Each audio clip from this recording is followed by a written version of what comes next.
vim trazer a discussão aqui de um dos personagens mais poderosos do X-Men, mais overpower, e é um dos personagens que eu mais gosto, né? Eu não sei se o Magneto ele tem transtorno bipolar, né? Ou se ele simplesmente se tornou um psicopata, né? Ah, porque, tipo, o Magneto, o único objetivo dele é destruir a humanidade e trazer uma sociedade perfeita, né? E a história dele fazer isso não é nada diferente de alguns ditadores, como o Gengis Khan, né? Que a história de Gengis Khan é uma das histórias mais tristes que tem, né? O cara endoidou, né? E o Magneto, não sei se ele tem um pensamento endurecido, mas ele se comporta como um pensamento endurecido e ele tem talvez um traço de personalidade muito profundo. Porém, uma coisa que é muito estranha no Magneto, e sim, os psicopatas eles têm sentimentos, né? Ou talvez ele tenha transtorno bipolar, é que, o que acontece? O Xavier ou vence ele na força, ou na força não, porque o Magneto é muito poderoso, mas vence ele no convencimento, né? O Xavier ele vence o Magneto muito na astúcia, na malandragem, né? E muitas vezes no apelo emocional, né? Porque o Magneto ele está sempre tomado por um profundo ódio, né? Para ele controlar as emoções dele e o poder dele, né? E ele é uma pessoa que só é movido por ódio. Porém, a história do Magneto, ela é bem simples. É um personagem ou um indivíduo, né? Que é totalmente tomado, né? Pela dor, porque a única coisa que ele teve de retribuição da espécie humana foi a dor. Então ele tem uma total apatia pelas pessoas, ele tem uma total apatia pela vida, ele tem uma total apatia pelo mundo e ele conquista mutantes que a única coisa que elas têm é o sofrimento e o ódio, né? E ele induz e ele até manipula os mutantes a se transformarem em máquinas de guerra, né? E ele é extremamente duro, ele só quer mutantes extremamente poderosos, né? Igual a ele para conseguir destruir a Terra e ele está sempre criando planos para destruir a humanidade, né? Ah, Até lembro no desenho que ele cria uma cidade perfeita para sair da órbita da Terra, para ficar na órbita da Terra lá, para ficar longe de seres humanos, né? Ah, como eu disse, a história dele só existe hoje porque quando ele era criança ele foi para o Holocausto, né? Então aquele motivo ali dele ter ódio infinitamente na vida dele é total, talvez porque ele foi totalmente abandonado pelos seus próprios familiares. E quando uma pessoa ela não tem lar, ela não tem casa, ela não tem nada mais a perder, né?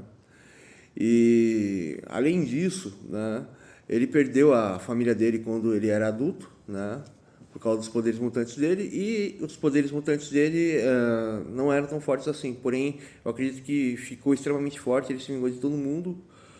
Sendo assim, ele tem dois ódios, né? Um ódio primeiro uh, da humanidade por ter feito ele sofrer daquela maneira, né? E o segundo ódio de que ele perdeu total esperança de amar, ter uma vida, ser feliz, né? Então ele é um indivíduo que ele só nutre ódio, nutre ódio, nutre ódio, e aí vem a questão. O trauma que ele foi tão profundo, ou que ele foi para o espectro antissocial, ou o trauma dele é tão profundo que foi para o espectro bipolar, porque ele só fica em uma mania de destruir tudo e se vingar de tudo, né? E não superar o sofrimento dele. E além disso, dele viver nessa mania de ódio infinito da humanidade, né? Porque as pessoas são muito ruins e muito preconceituosas e muito injustas e toda a justiça e todo o sistema não anda, né? O Magneto, agora me lembrei de um moço lá que tem um canal da internet, talvez ele possa ser o Magneto, já tem a barba, só falta o capacete, né? Que ele fala que ele é Cap, né? E você vê muita... É uma boa pessoa, ele tem um coração enorme, mas você vê muita dor na fala dele, né? Tem muita tristeza, mas mesmo assim ele tenta encontrar paz, né? Voltando à questão aqui, e aí o que acontece? Ele fica na mania de querer destruir o mundo, né? Ele tem uma dificuldade muito grande de socializar, de fazer transferência, ele quer as coisas do jeito dele, né? E como eu posso dizer para você, a cartaz dele, né, talvez o transtorno bipolar dele, foi a perca de tudo, né? Então ele fica numa mania de que ele quer ganhar o universo, porque além de tudo existe o trauma e existe a característica dos transtornos e existe o ser humano dentro da característica dos transtornos, mas eu não sei se o Magneto ele é psicopata ou se ele é bipolar, ou se ele é os dois ao mesmo tempo, né? E talvez a psicopatia faça com que ele controle o transtorno bipolar dele e ele acaba sendo uma pessoa extremamente ruim, né? Mas o que acontece? O Magneto muitas vezes ele recua o ódio dele porque ele sabe que existe um ser humano bom que está tentando lutar por esperança e esse ser humano não tem esperança, esse mutante não tem esperança e aí ele abre muitas vezes a mão da vingança dele por empatia e por amor, né? Então o Magneto é a maior questão dos X-Men, né? Eu acho muito legal o Wolverine, mas o Magneto é a maior questão que eu já vi nos quadrinhos. Falo aí pra vocês, pessoal.